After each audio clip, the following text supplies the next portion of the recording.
ব্লুপ্রিন্টটা আমাদের সরকারের মধ্যেই এখন আছে। যতক্ষণ না আমাদের এই ব্লুপ্রিন্টটা মাননীয় মুখ্যমন্ত্রীর কাছে পৌঁছবে এবং মুখ্যমন্ত্রী এতে মান্যতা দেবেন, সম্মতি দেবেন, ততক্ষণ আমার মনে হয় জনসমক্ষে ব্লুপ্রিন্ট নিয়ে আমরা আলোচনা করব না। তবে এটুকু বলে দিচ্ছি, স্বাস্থ্য পরিষেবার কয়েকটি বুলেট বিন্দু, স্বাস্থ্য পরিষেবা যেটা আমরা আলটিমেটলি গ্রাহকরা পাই, তার পেছনে অনেক অনেক বড় অর্গানোগ্রাম আছে। মানে আমাদের যে পরিকাঠামোটা আছে, সেই পরিকাঠামোটা একটা পিরামিডের মতো। সব থেকে শক্ত করা উচিত তার ভিতটা। সেই ভিত শক্ত করার কার্যপ্রণালী আমরা নিচ্ছি এবং সেটাই করা হবে। এতদিন ধরে সব সরকার এই চূড়াটাকে নিয়ে ভাবতো। চূড়াটা যেমন SSKM, NRS medical college, CNMC বা ন্যাশনাল মেডিকেল কলেজ, চিত্তরঞ্জন হাসপাতাল, চূড়া। কাউকে ছাড়বো না, আমরা খাবো না, খেতেও দেবো না। যারা লুট করেছে তাদের জেলে পাঠানোর কাজ করবে বিজেপি। পাহাড়ে গিয়ে জিটিএ দুর্নীতি নিয়ে সরব হলেন মুখ্যমন্ত্রী শুভেন্দু অধিকারী। কার্শিয়াংয়ের গোয়েলস মেমোরিয়াল স্কুলের মাঠে আয়োজিত জনকল্যাণ শিবিরে যোগ দিয়ে পাহাড়বাসীর জন্য করলেন একগুচ্ছ ঘোষণা।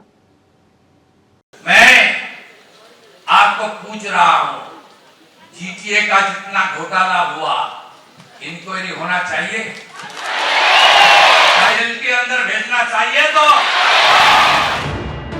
জিটিএতে শিক্ষক নিয়োগ দুর্নীতি তদন্ত করবে সিবিআই। আগেই তা স্পষ্ট করে দিয়েছেন মুখ্যমন্ত্রী শুভেন্দু অধিকারী। মঙ্গলবার উত্তরবঙ্গ সফরে ফের এই নিয়ে সরব হলেন তিনি, দিলেন কড়া হুঁশিয়ারি। एक लोग को भी छोड़ने वाला हम लोग नहीं हूं, ना खाऊंगा ना खाने दूंगा। आज जो लौटने का काम किया उसको जेल के अंदर भेजने का काम भारतीय जनता पार्टी का सरकार है। পাহাড়ে আজকে সবাই উঠতে পারছেন কারণ পাহাড়টাকে শান্ত করেছিলেন মমতা বন্দ্যোপাধ্যায়। তিনি নানা উন্নয়ন, জনসংযোগ করে পাহাড়ে আবার রাজনৈতিক পরিবেশটা তৈরি করেন, ভোট ফেরান। কার্শিয়াংয়ের গোথেলস মেমোরিয়াল স্কুলের মাঠে আয়োজিত জনকল্যাণ শিবিরে যোগ দিয়ে পাহাড়বাসীর জন্য একগুচ্ছ ঘোষণা করেন মুখ্যমন্ত্রী। পাশাপাশি জিটিএতে শিক্ষক নিয়োগে দুর্নীতির অভিযোগ করে স্বচ্ছ নিয়োগের আশ্বাসও দেন। जीटीए जैसे टीचर रिक्रूटमेंट में घोटाला किया है, उस तरीके से रिक्रूटमेंट ये सरकार नहीं करेगा। थ्रू एग्जाम ट्रांसपेरेंट तरीके से हम लोग आपको, एजुकेटेड यूथ को, हमारी ब्रदर और सिस्टर को हम लोग काम देने का काम करेगा। শিলিগুড়ি মালদার পরে এবার কার্শিয়াং। রাজ্যের মুখ্যমন্ত্রী হিসেবে দায়িত্ব নেবার 1.5 মাসের মধ্যে 3 বার উত্তরবঙ্গ সফরে গেলেন শুভেন্দু অধিকারী। মঙ্গলবার কার্শিয়াংয়ের মন্টেভিয়ট গ্রাউন্ডে বিজেপির পক্ষ থেকে মুখ্যমন্ত্রীকে সম্বর্ধনা জানানো হয়। উপস্থিত ছিলেন পাহাড়ের বিভিন্ন দলের নেতারা এবং বিভিন্ন জনগোষ্ঠীর প্রতিনিধিরা।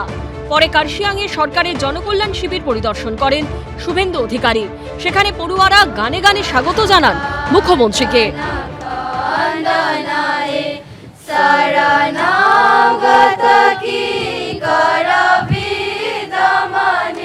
কার্শিয়াংয়ের গোয়েথাল স্কুলে আমরা দেখতে পাচ্ছি যে জনকল্যাণ শিবির, সেই জনকল্যাণ শিবিরের একটা কর্মসূচিতে এসেছেন মুখ্যমন্ত্রী শুভেন্দু অধিকারী এবং এখানে এসে তিনি এখানকার সাধারণ মানুষ যারা রয়েছেন, সন্ন্যাসী যারা রয়েছেন তাদের সঙ্গে কথা বলছেন।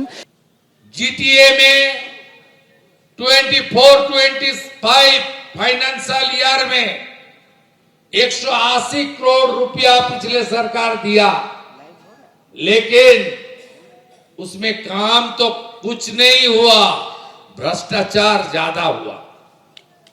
इस बार हम लोग ने पहाड़ का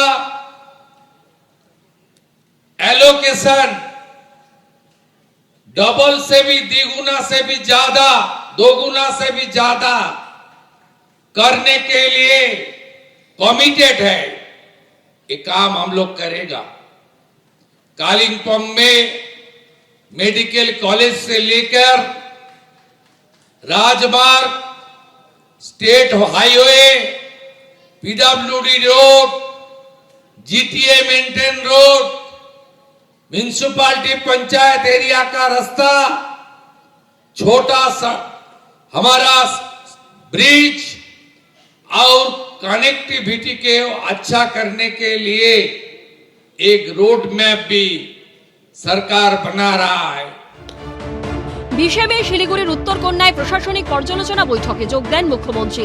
29 তারিখ পাহাড়ের উন্নয়ন নিয়ে নবান্ন বৈঠক করেন শুভেন্দু অধিকারী।